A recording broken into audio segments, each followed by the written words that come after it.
Buyurun.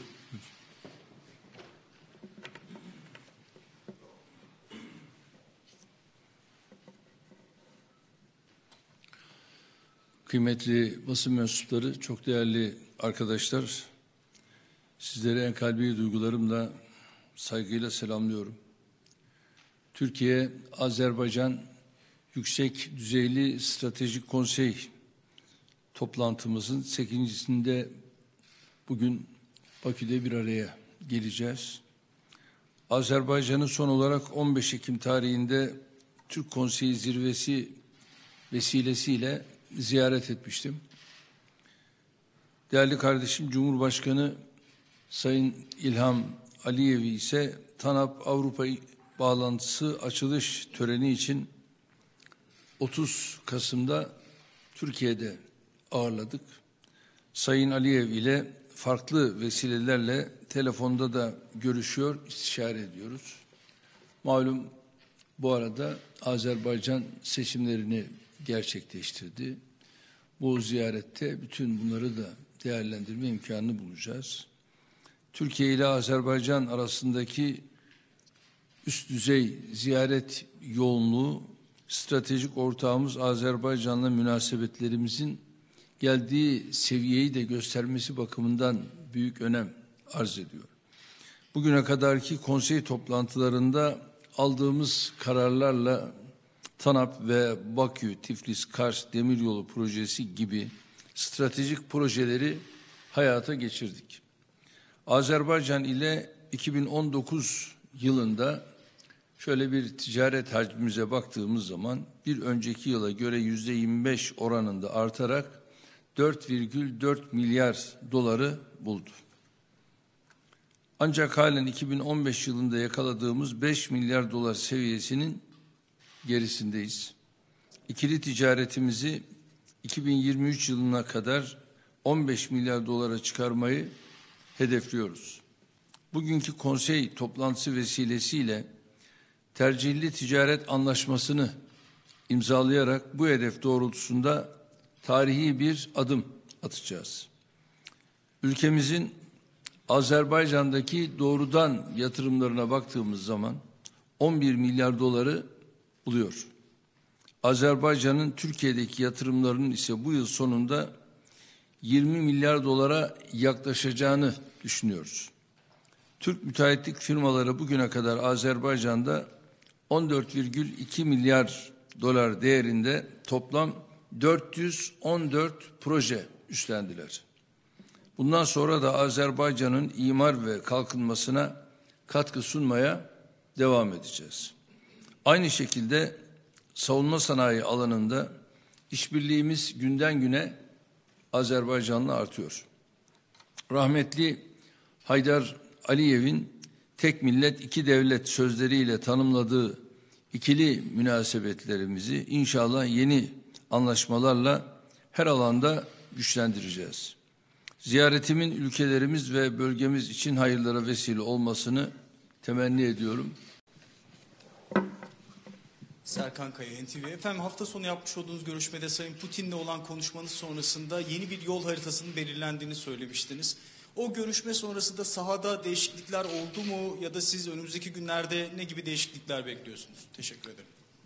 Değerli arkadaşlar, yol haritasıyla tabii ifademiz şu anda malum Türkiye-Rusya arasında gerek İdlib'de gerekse Libya'da yaşanan bir süreç var. Öncelikli tabii İdlib'i bir defa süratle çözmemiz gerekiyor. Bunu gerek Sayın Putin'le en üst düzeyde ben görüşüyorum. Gerekse aynı şekilde Dışişleri Bakanımız, Savunma Bakanımız, İstihbarat, onlar İçişleri Bakanı'na varıncaya kadar onların görüşmeleri oldu. Ama bir de bu işin tabii Libya ayağı var. Libya ayağında da yine aynı şekilde bizim Rusya ile görüşmelerimiz var. Malum Hafter denilen orada gayrimeşru bir kişilik var. Ve bu gayrimeşru kişiliğin yanında Abu Dhabi yönetimi yer alıyor. Bütün parasal kaynaklar orada. Ve tabii maalesef Rusya'nın da orada Wagner diye bir güvenlik ekibi var ki sayısal olarak 2500 kişilik bir kuvvet bu. Bunun parasal kaynağının Abu Dhabi yönetimi olduğunu bizler şu anda biliyoruz.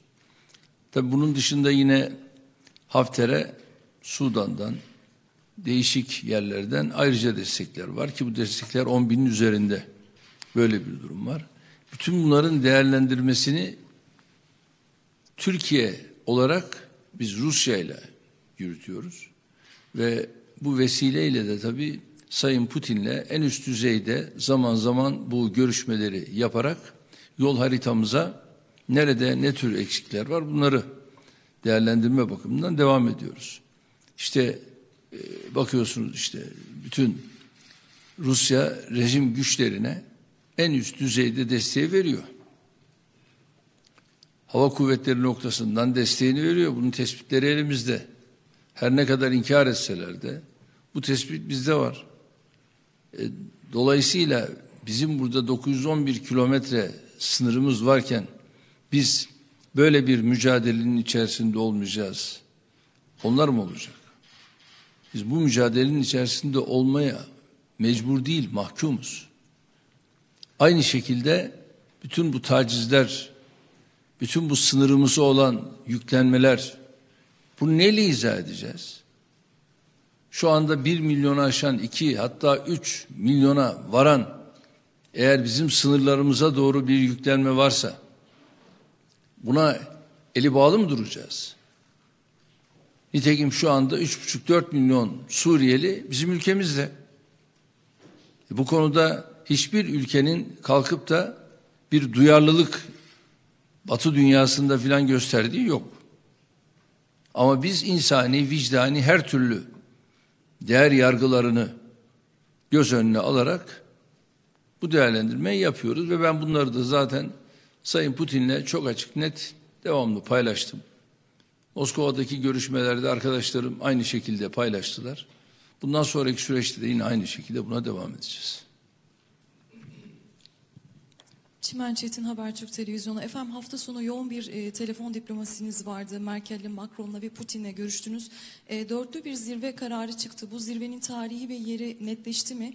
Diğer taraftan siz de söylediğiniz görüşmeler devam ediyor diye. Türkiye'ye Rusya'dan bir heyet gelmesi bekleniyor. O heyetin geleceği takvim belli oldu mu? Teşekkürler. Heyet yarın ülkemize gelecek. Fakat bu hafta sonu yapılan görüşmelerle ilgili ise Sayın Macron'la aynı şekilde Merkel ve Sayın Putin arasında tam bir ittifak söz konusu değil. Fakat bizim Sayın Putin'le burada belirlediğimiz şey tarih, yani 5 Mart'ta bizim en kötü ihtimalle Sayın Putin'le bir araya gelmemiz söz konusu olabilir. Ve bu bir araya gelişte de biz yani telefonun ötesine geçip yüz yüze bu görüşmeleri yapma konumunda olacağız. Böyle bir durum söz konusu. İstanbul olur, Ankara olur yani fark etmez. Kıvanç El Milliyet Gazetesi. Efendim koronavirüs sınırlarımıza dayandı. İran'da görülmeye başladı. Irak'ta da dün itibariyle bazı tespitler var. İran sınırını kapattık. Irak sınırının kapatılması gündemde mi? Önümüzdeki süreçte ek tedbirler alınacak mı? Bir de Avrupa'da da özellikle İtalya'da çok yoğun görülmeye başladı. Buradaki uçuşlar önümüzdeki süreçte etkilenecek mi? Burada bir farklılık olacak mı? Teşekkürler. Değerli arkadaşlar, sağlık noktasındaki hassasiyeti bir kenara koyamayız. Yani Sağlık Bakanlığımız bilim kuruluyla yaptıkları çalışmalar neticesinde en uygun olan neyse biz bu kararı almaya mecburuz. Nitekim İran'la ilgili attığımız adım da bunun bir neticesidir. Çünkü oradan bir korona virüsünün ülkemize sıçraması Allah göstermesin bizde ciddi boyutlara ulaşabilir. Şu ana kadar biz bütün tedbirlerimizi aldık. Nitekim biliyorsunuz Çin'den gelen daha önce bir ekibi, gerek ülkemiz insanları, gerek Azeri olan dostlar, gerek Gürcistan'dan olan dostlar, bunların aldık. Elimizden gelen tedbirlerle bunları 14 gün ne yaptık? Bir karantinada ve özel onlar için bir hastane tahsis ederek o süreci atlattık. O bitti. Ama bundan sonraki süreçte de biz bu hassasiyeti aynen korumak durumundayız. Bu Irak olur, bu İtalya olur, neresi olursa olsun, nasıl ki onlar değişik ülkelerden gelenlere karşı bu tür tedbirleri alıyorlarsa, biz zaten bu işin formülü tek. Aynı tedbirleri almak durumundayız ve bundan sonraki süreçte de böyle bir şey nereden belirlenirse, nereden Sağlık Bakanlığımız bunu tespit ederse ona göre adımımızı atarız. Burada tereddüt göstermeye hakkımız yok. Barış Kaya, Fox TV. Efendim, Libya'da şehitlerimizin olduğunu duyurdunuz. Muhalefet şehitlerin isimleri neden açıklanmıyor, muazzaf mı, sivil mi, neden tören yapılmadı diye soruyor. Ayrıca Suriye Milli Ordusu hangi sıfatla Libya'ya gitti diye soruyorlar. Ve sizin şehitleri verirken kullandığınız ifadelere tepki gösteriyorlar. Bunlara cevabınız nasıl? Sizin şehitler için şehit haberini verirken kullanmış olduğunuz bir ifadeye dikkat. Neydi o ifade? Birkaç şehit ifadesine tepki gösteriyorlar efendim. Birkaç tane şehit ifadenize muhalefet tepki gösteriyor efendim. Sizin bu konuya cevabınız ne olur? Değerli arkadaşlar, bakın, Fox önce gazete olsun. Fox önce ciddi bir medya mensubu olsun. Bunu bir defa öğrenmeniz lazım. Yalan haber üretmeyi bırakın. Ve muhalefetin bu söylemleri de beni çok ilgilendirmiyor. Biz rakam da olur, sayısal olarak o dediğiniz türde bir ifadeyi de kullanmış oluruz. Beni muhalefet mi yargılayacak? Muhalefet önce kendini yargılasın. Ne diyor muhalefet? Gidip Esed'le görüşeceksiniz diyor. Bu nasıl muhalefet ya? Milyonlarca insan ülkesini terk ediyor. Kalkıp da Bay Kemal bunların hesabını sormuyor. Bizim ülkemizin sınırlarına dayanıyor. Milyonlarca insan bunun hesabını sormuyor. Kalkıp bize akıl vermeye, o aklı sen kendine sakla da şöyle bir işe yarasın hiç olmazsa. Bizim arkadaşlar kendimize ait 2 tane orada Libya'da şehidimiz var. Şimdi bu rakamı ben açıkladım. Bay Kemal ne yapacak bunu? Suriye Milli Ordusu'ndan şu anda bizim eğitici kadrolarımızın altında orada bulunanlar var. Evet, var.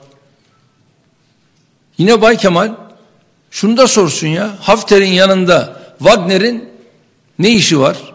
Veyahut da Sudan'dan, şuradan buradan gelenlerin ne işi var? Ki Suriye'den, Suriye Milli Ordusu'ndan oraya gidenlerin ortak paydaları var.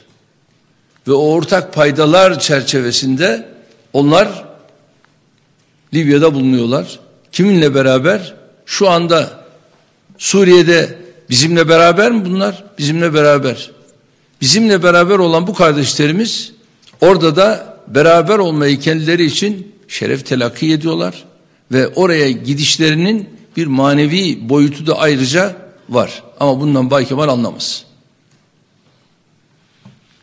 Evet, başka? Teşekkür ediyorum. Sağ olun.